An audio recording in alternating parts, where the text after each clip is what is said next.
복음주의 바리새인이라는 말이 있습니다.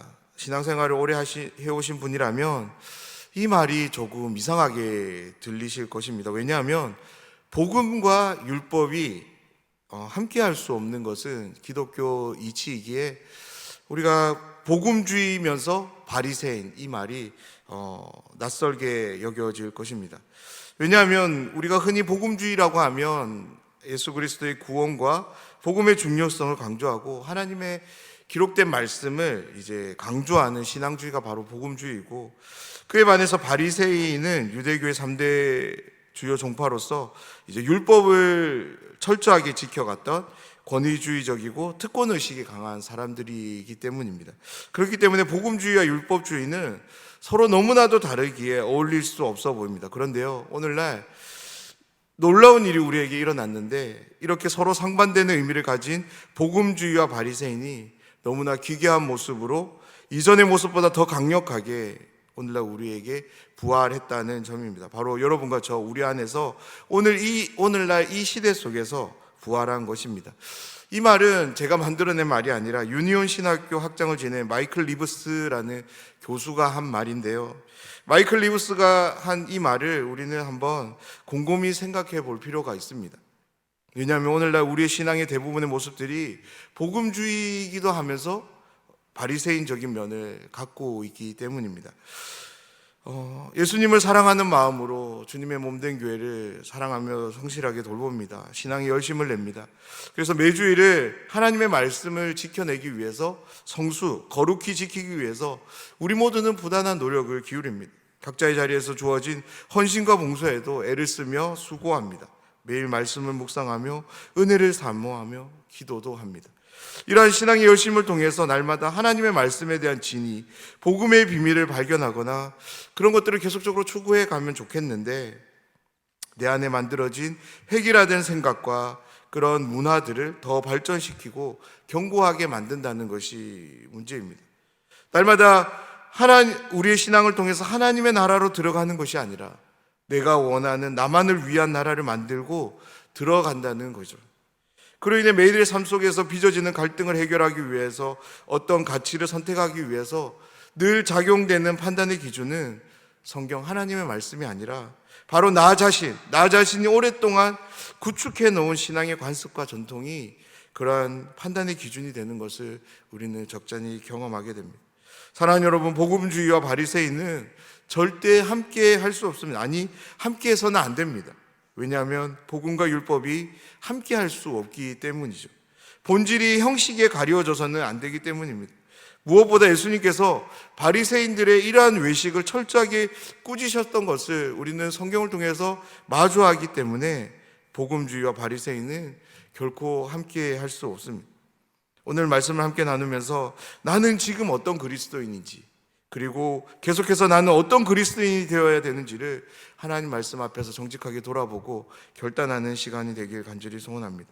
오늘 말씀은 어제 말씀과 연속되는 말씀으로서 동일하게 이제 안식일이라는 날에 일어난 사건입니다. 1절 말씀을 보면 예수께서 다시 회당에 들어가시니 한쪽 손 마른 사람이 거기 있는지라.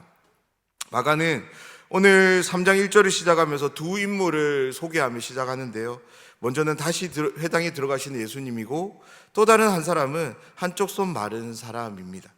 1절 말씀을 읽으면 자연스럽게 우리는 예수님께서 손 마른 사람을 고쳐주실 것에 대해 기대하게 됩니다. 그런데 여기 한 가지 문제가 있는 거죠. 어떤 문제냐면 이 날이 안식일이라는 겁니다. 그래서 다음 절인 2절을 보면 이렇게 나옵니다. 사람들이 예수를 고발하려 하여 안식일 그 사람을 고치시는가 주시하고 있거늘. 어떤 상황이 소개되냐면 사람들이 예수님을 고발할 거리를 찾고 있는 상황을 마가는 소개합니다. 바로 예수님께서 안식일에 손 마른 사람을 고쳐주는가 안 고쳐주는가를 통해서 예수님을 고발할 거리를 이제 찾고 있는 거죠. 2절에는 단순하게 사람들이라고 소개하지만 오늘 말씀 전체를 보면 이제 특별히 6절의 말씀을 통해서 이 사람들이 바리새인들이었다라는 것을 우리는 확인하게 됩니다. 말씀을 보면 이 바리새인들이 예수님을 책잡기 위해서 주도 면밀하게 이 상황을 계속적으로 만들어가고 있는 것을 우리는 확인할 수 있는 표현이 있는데요, 그것은 바로 주시하고 있거늘이라는 표현 때문입니다. 조금 더 이 단어를 편하게 번역하면 온 정신을 모아서 자세히 살피고 있다입니다. 사랑하는 여러분, 우리들 중 어느 누구도 절대 아무것도 아닌 일에 이런 집중과 수고를 기울일 사람은 없을 것입니다. 정말로 중요한 무언가를 확인할 때 우리는 이런 집중과 수고를 기울이는 거죠. 꼭 찾아야 되는 그 물건을 찾기 위해서 우리는 이런 수고를 기울입니다. 그렇습니다. 바리새인들은 바로 앞인 마가복음 2장 23절을 시작으로 안식일과 관련해서 예수님께 이제 참패를 당한 상황이 있었습니다. 그래서 바리새인들은 안식일을 지키는 것에 대한 자신들의 입장이 틀리지 않은 것을 재입증할 필요가 있었는데요. 바로 손 마른 사람을 예수님께서 어떻게 대하시는가를 통해서 안식일에 대한 자신들의 입장을 바로 세우기 위해서 그들은 예수님을 이렇게 주도 면밀하게 관찰하고 있는 것입니다.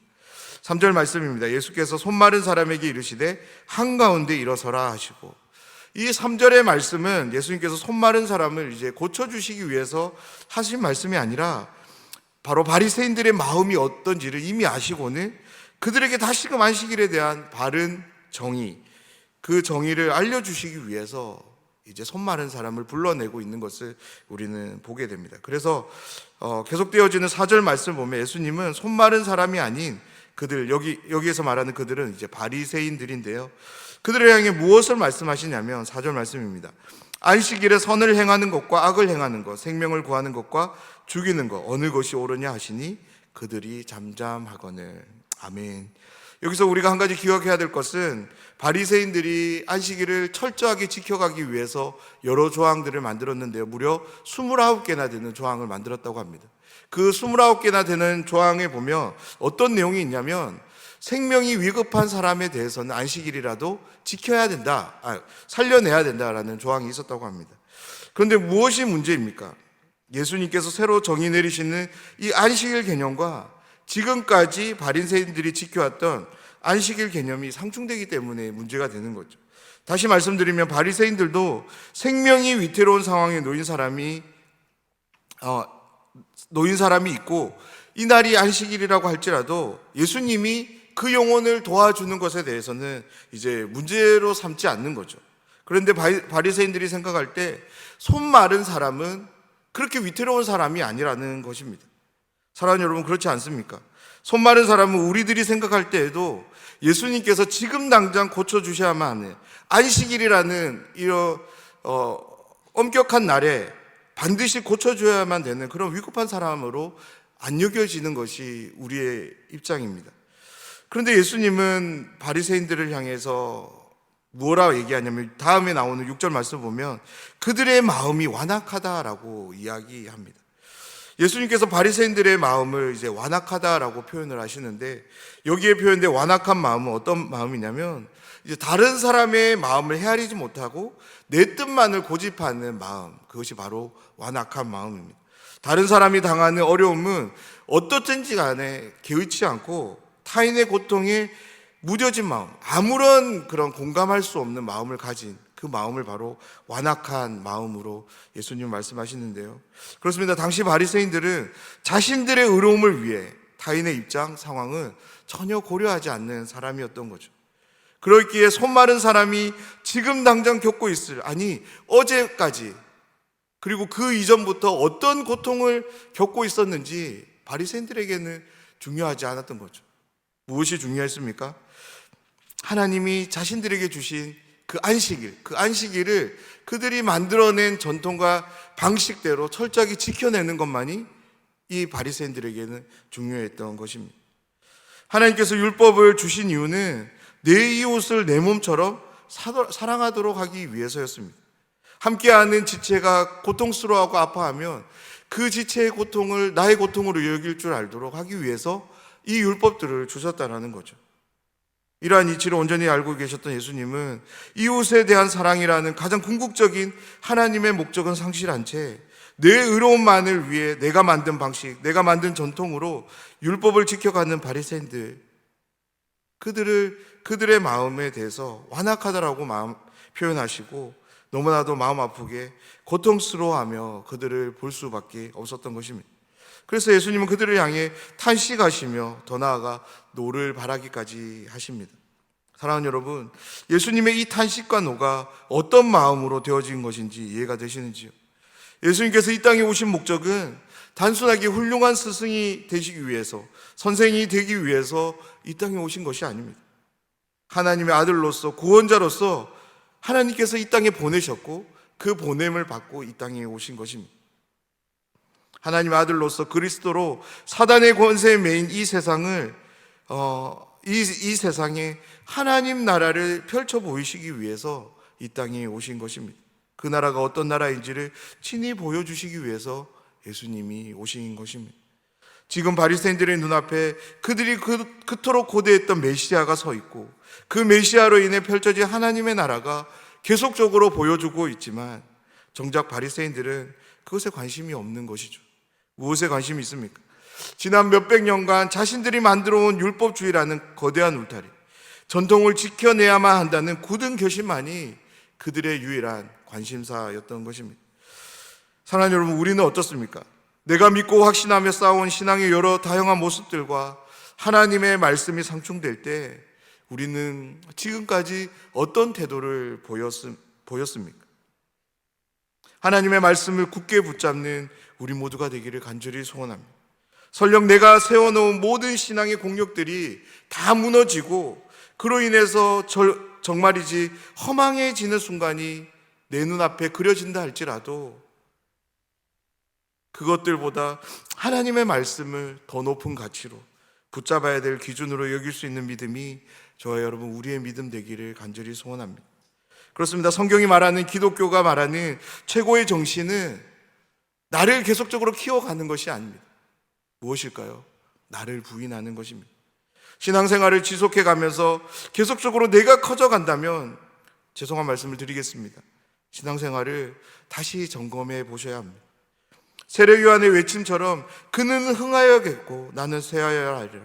이 고백이 참된 신앙인의 고백이며 믿음으로 살아가는 신자 그리스도인의 삶이라 믿습니다. 마지막까지 자신들의 가치를 기준을 내려놓지 못한 바리새인들의 모습을 마가는 이렇게 기록하는데요. 6절 말씀입니다. 바리새인들이 나가서 곧 헤롯 왕과 함께 어떻게 하여 예수를 죽일까 의논하니라. 그렇습니다. 하나님의 뜻과 내 뜻 사이에서 내 뜻을 내려놓지 못하면, 끝까지 내 뜻만을 고수해 버린다면 우리는 어떤 길을 걷게 되냐면 하나님의 뜻과는 전혀 다른, 아니 정반대의 길을 걷게 된다는 것을 꼭 기억하시기를 바랍니다. 마가는 7절을 시작으로 예수님께서 제자들과 함께 다른 곳으로 이동하고 그곳에서도 여러 아픈 사람들을 고쳐주는 상황과 함께 귀신들도 예수님의 존재를 알고 그 귀신들을 꾸짖으시는 예수님을 소개합니다. 그리고 13절을 시작으로 마가는 예수님께서 제자로 삼은 12명에 대해서 소개를 시작하는데요. 여기서 우리가 주목해서 봐야 될 부분은 예수님께서 그냥 길을 지나가면서 사람들을 부르신 것이 아니라 분명한 목적을 가지고 이 12명을 지칭해서 부르셨다라는 점입니다. 세 가지 목적을 소개하는데요. 먼저 예수님은 함께 있도록 하기 위해서 제자들을 불렀고요. 다음으로는 이 제자들을 세상 속으로 보내기 위해서 예수님은 부르셨습니다. 마지막 세 번째는 전도하며 귀신을 내쫓는 권능을 주셔서 하나님의 나라가 계속적으로 지속될 수 있도록 펼쳐지고 확정될 수 있도록 하기 위해서 이 제자들을 부르셨다라는 것을 우리는 오늘 말씀을 통해서 확인하게 됩니다. 무엇보다 예수님께서 이 제자들의 부름은 최종적으로 하나님 나라의 완성을 바라보면서 이 12를 부르셨다라는 것을 우리가 꼭 기억하셨으면 좋겠습니다. 사랑하는 여러분, 저는 예수님의 이 부름이 동일하게 저와 여러분 우리와도 함께함을 믿습니다. 비록 2000년 전 예수님으로부터 직접적인 부름은 아니지만 동일한 효력으로 성령 하나님의 부름을 통해 우리 모두가 예수님께로 나아오게 된 줄 믿습니다. 그렇기 때문에 오늘 말씀에 소개한 이 세 가지의 부름이 저와 여러분 우리와도 동일하게 함께합니다.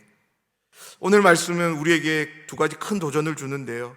하나님의 뜻과 우리의 뜻, 이 둘 중에 무엇이 우리의 최종적인 가치가 되어야 하는가입니다. 그리고 또한 예수님의 부름이 성령을 통해 동일하게 우리와 함께하기에 우리는 어떤 삶을 살아야 하는가입니다. 날마다 우리의 삶이 우리의 뜻, 내 뜻을 붙잡고 살아가는 삶이 아니라 하나님의 말씀을 믿음으로 붙잡는 삶이 되길 간절히 소원합니다. 그래서 내가 만든 길, 내가 가고 싶은 길이 아닌 하나님의 부름이 안내하는 길, 그 길만을 걸어가는 우리의 삶이 되기를 우리가 날마다 기도하며 하나님의 말씀 앞으로 나아가시면 좋겠습니다. 그래서 우리의 매일의 삶이 정말 하나님을 기쁘시게 하는 그런 삶이 되기를, 그래서 날마다 하나님의 기쁨 되는 우리의 삶이 되길 주님의 이름으로 축원합니다.